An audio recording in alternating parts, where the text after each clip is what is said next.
I know I've made a few videos like this before, but I have some new updated information, new tips and recommendations that I want to share with you guys. With Record Store Day Drop 2 being tomorrow, I thought today would be the perfect time to post this video because I know a lot of people are now just getting into vinyl, and I have a lot of new tips for beginners and some money saving tips as well.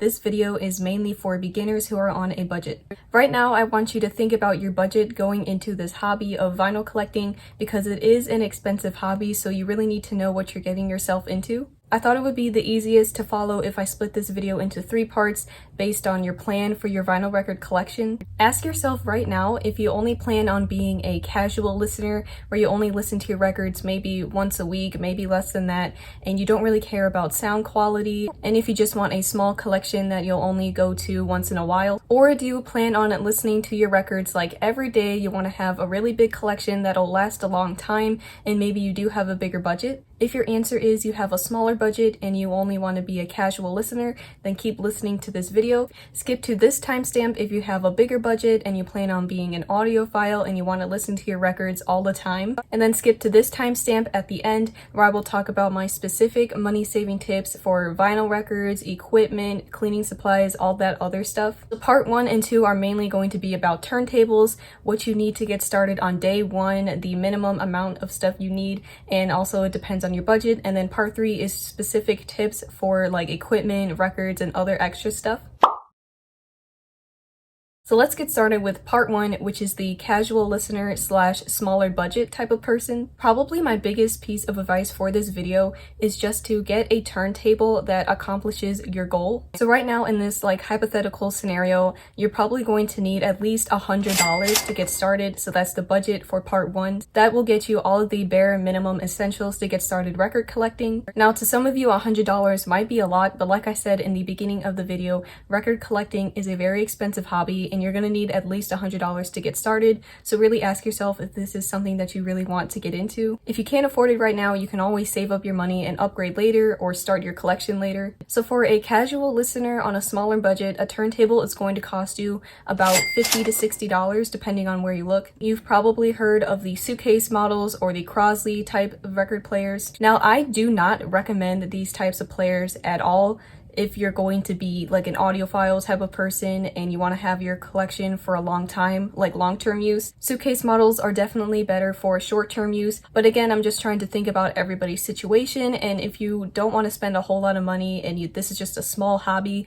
then I think it's a good starting turntable. And then if you change your mind, you can always upgrade later, or if you're just trying to see if you even want to keep your record collection, maybe you're just trying it out, then I would recommend not spending a lot of money and just getting a cheaper turntable, because you know what, if you change your mind and you don't want to keep collecting records, then you didn't spend a lot of money in the first place. Long-term use of suitcase model turntables can eventually lead to damaging your records. There's a whole number of reasons why I think you should upgrade, which I have talked about in other videos. I will say that these models are good for beginners who don't know a lot about vinyl when they're first starting. I think most, if not all, suitcase models like Crosley or Victrola's, I think they all have everything built in, which includes a speaker. It's fully automatic. You don't really need to do anything. That way it's easy. If you do have a smaller budget, you don't need to go out and buy speakers. You just need the suitcase model and then of course some records. So if your minimum budget is $100 and you've spent $50 to $60 on a suitcase model turntable, then that leaves you with about $40 left,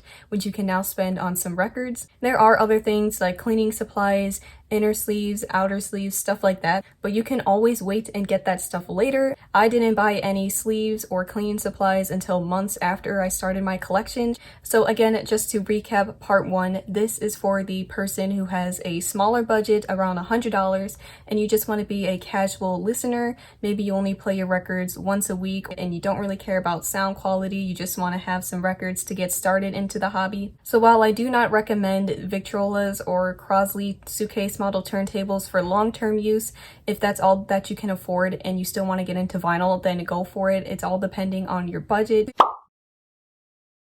So part two is the path that I followed when I started my collection. I'm gonna call this kind of like the audiophile, or you have a bigger budget. So when I started my collection, I saved up as much money as I could and I bought the more expensive equipment because I planned out that I wanted to have my collection for a long time.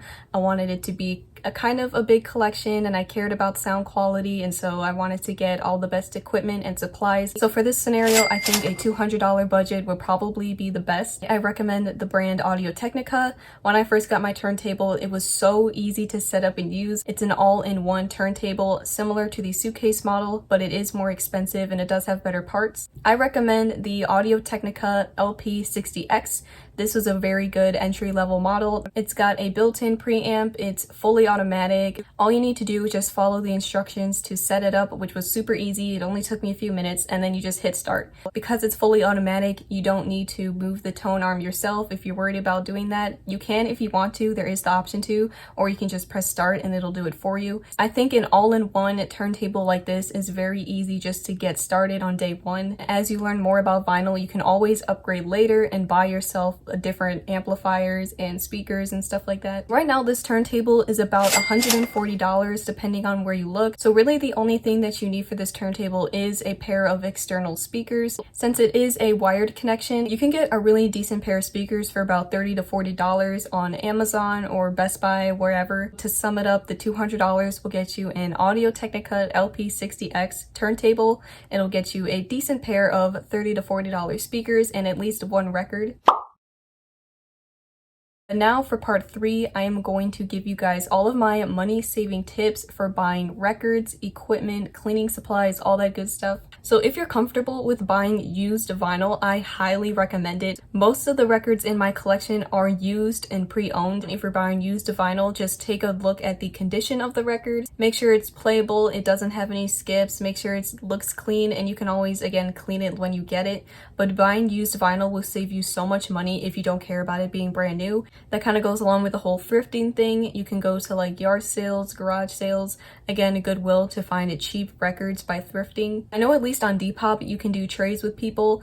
That's a good way to save money because you're just trading your records. Obviously you can buy a used turntable, just be careful of the condition and make sure it's still working. Check the websites that you're going to and see if they offer rewards and stuff like that. If you sign up for eBay Bucks, then every couple of weeks they will give you 5% back on all your purchases. So if you spend a lot of money, then you can get $5 to $10 back as like a credit, and then you can use that to buy records. That's how I have saved money on buying records. I just signed up on the Urban Outfitters website for Urban Outfitters rewards. It was completely free. I just needed an email and I think a phone number, and I signed up for that, and then you can just do a couple things and then you get points, and the points add up and then you get free money. So I just bought 5 Sauce's new record on Urban Outfitters and I got a $5 off coupon, and I also had free shipping, so I ended up getting this record for really cheap. You can also make your own cleaning solutions. I will like put up some pictures of some different ways that you can make your own cleaning solutions, usually with household items that you might already have, so you don't have to spend money on that. You don't need to go out and buy super expensive equipment. On eBay and Amazon, they usually have cheap cleaning supplies kits. And then as far as inner sleeves and outer sleeves go, you can always just start by keeping the paper sleeves that the record comes in. I wouldn't recommend keeping those for long-term use because the paper will end up like scratching your records over time, so you can always upgrade to some better sleeves in the future. I recommend the anti-static ones. These are the ones that I get. You can get 50 of them for like $13, which is really cheap. Also, a really big tip is to download Discogs. Discogs is a website, but there's also an app for it. Discogs has a catalog or a database of every single record pressing out there. It's got pretty much everything. So what you can do is upload your collection to your Discogs. It's easy to see what's in your collection, so if you're out shopping and you don't remember if you have a record or not, you can just go on the app or on the website and look it up, so that way you don't buy something you already have. And then you can also use this to make sure like you don't get scammed online, because you can look up any record and see what it's selling for on Discogs. And Discogs usually does a good job of providing the true value of a record. So if someone's selling it online for way more than it's going on Discogs, it's probably better just to get it on Discogs and not spend too much money somewhere else buying it. Some stores like Half Price Books, if you have movies or books or records or anything that you don't want, you can sell it to the store, kind of like GameStop, and then usually they'll give you a store credit and then you can use that to buy records. This is also a very big tip, and I hope you guys stayed to the end to listen to this. I would definitely recommend waiting to a big holiday to either start a record collection or start buying a bunch of records, like Thanksgiving, Christmas, Memorial Day, Black Friday, because there are sales. Depending on when you're starting your record collection, it might be better off just to wait until like a major holiday, because a lot of stores, in stores and online, will have big sales where you can save money on records especially, but also equipment and speakers, whatever you need, especially Black Friday and Christmas, because that's when a lot of people are either buying records for other people for gifts, or maybe you're just starting your collection then. A lot of stuff will usually go on sale and you can get discounts. This is all of my advice for starting a record collection, and you can take my advice or adjust it to whatever your situation is, but it all just depends on your budget. You can spend as much money or as little money as you want, but if you just want to start small and simple and don't spend a lot of money, you can always upgrade in the future if you want to. But I hope I was able to help you guys save money with my tips for beginners. Vinyl collecting is a very fun hobby, so again, just have fun with it, buy whatever records you want. If you have any questions, let me know in the comments below, of course. If you want to see some of my other videos that are related to vinyl collecting and giving you guys tips, there will be a link at the end of the video and in the description. Thank you so much for watching this video. If you liked it, please leave a like, comment, and subscribe, and I'll see you in the next video. Bye!